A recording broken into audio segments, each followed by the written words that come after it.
Mga isla ng Japan na madalas dinadaanan ng mga barkong pandigma ng China, nilagyan ng mga surface-to-ship missile. At Amerika magpapadala ng karagdagang bilyon-bilyong halaga ng mga bomba at fighter jet sa Israel. Sa kabila ito ng patuloy na opensiba ng IDF laban sa Hamas. The United States has authorized a multi-billion-dollar weapons package for Israel, according to several media reports. Now, a report says the U.S. has authorized the transfer of billions of dollars worth of bombs and fighter jets to Israel.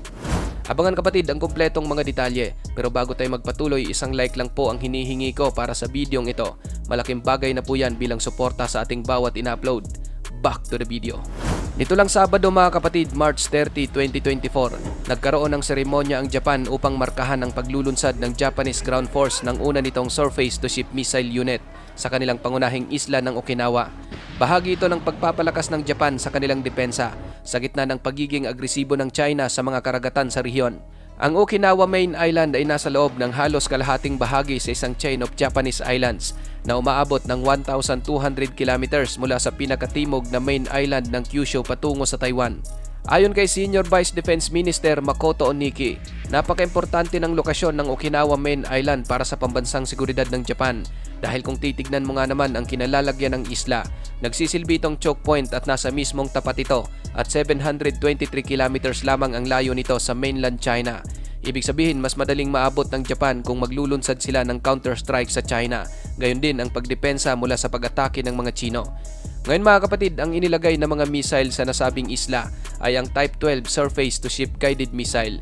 Magsisilbi itong bantay sa mga warship ng China na kadalasang naglalayag sa pagitan ng Okinawa Main Island at Miyako Island.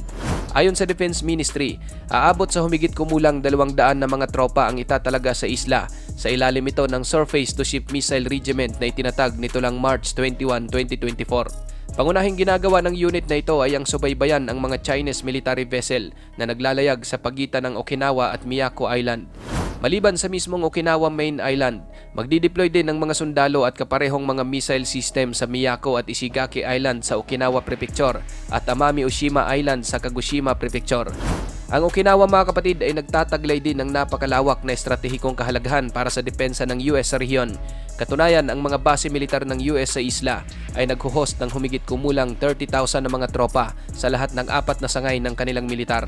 Ang sinasabing Type 12 Surface-to-Ship Missile na inilalagay ng Japan sa Okinawa Main Island ay gawa ng Mitsubishi Heavy Industries. Ipinagmamalaki ng missile na ito ang mga advanced na feature, kabilang ang inertial guidance, GPS at radar guided system. Ang unit ay mayroong operational range na umaabot sa pagitan ng 200 at 400 kilometers.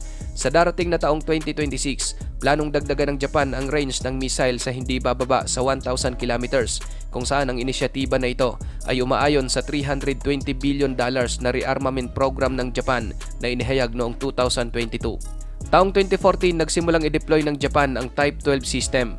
Noong 2021, ipinakilala ito bilang kahalili o successor ng kanilang lumang Type 88 Surface-to-Ship Missile.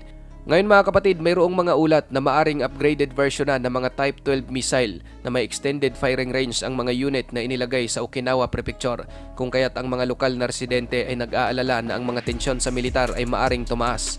Ito ang unang deployment ng Japan ng Surface-to-Ship Missile Unit sa pangunahing isla ng Okinawa. Ipinahihiwatig din ito na ang kanilang pag-deploy ng nasabing missile ay nagpapakita ng malaking pagsulong ng Japan sa kanilang defense capabilities sa loob ng lugar. Ayon sa mga eksperto, talagang malinaw na ang mga Surface-to-Ship Missile Unit na idinideploy ng Japan sa isla ay isang mahalagang tugon sa sinasabing assertive activity ng China sa kahabaan ng First Island Chain, isang napaka-strategic na lugar na umaabot mula sa Japanese Archipelago hanggang Taiwan, Pilipinas, Borneo at Malay Peninsula. Ang pag-deploy umano ng Type 12 missile ay isa ring direktang mensahe ng Japan sa China upang hindi palawakin ang kanilang opensiba sa kanlurang Pasipiko. Dahil din umano rito, maingat na masisecure ng mga Hapon ang Miyako, Amami Oshima at Ishigaki Island sa southern region. Ang Type 12 missile ng Japan mga kapatid sa ilalim ng up-to-date command ay mas mapanganib kung ikukumpara sa mga barkong pandigma ng China dahil sa kanilang accuracy at kakayahan na masira ang mga air defense ng kaaway. Ang deployment ng mga missile ng Japan ay isa lamang sa maraming hakbang na kanilang ginagawa upang palakasin ang mga depensa nito sa gitna ng tumataas na tensyon. Katunayan, katatapos lang din ang deployment ng Ground Self-Defense Force ng kanilang mga Amphibious Operation Unit na mayroon namang pangunahing misyon na bawiin ang mga malalayong isla kung sakaling magkaroon ng pagsalakay. Samantala, Amerika magpapadala ng karagdagang bilyon-bilyong halaga ng mga bomba at fighter jet sa Israel. Nitong mga nakaraang araw, pinahintulutan ng US ang paglilipat ng bilyon-bilyong dolyar na halaga ng mga bomba at mga fighter jet sa Israel, kahit na ang Washington ay pampublikong nagpahayag ng mga alalahanin tungkol sa isang inaasahang Israeli military offensive sa Rafah.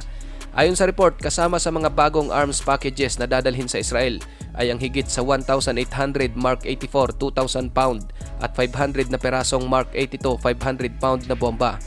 Ang Israel ay matagal ng kaalyado ng US at sa mga hindi po nakakaalam, nagbibigay sila ng taunang tulong militar sa Israel na nagkakahalaga ng tumataginting na $3.8 billion.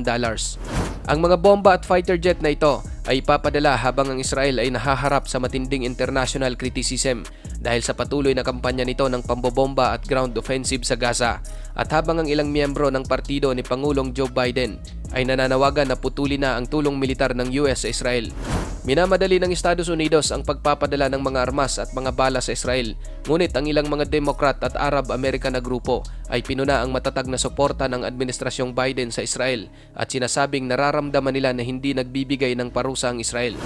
Ang desisyon sa pagpapadala ng mga armas ay kasunod ng pagbisita sa Washington ng Israeli Defense Minister na si Yoav Gallant nitong linggo.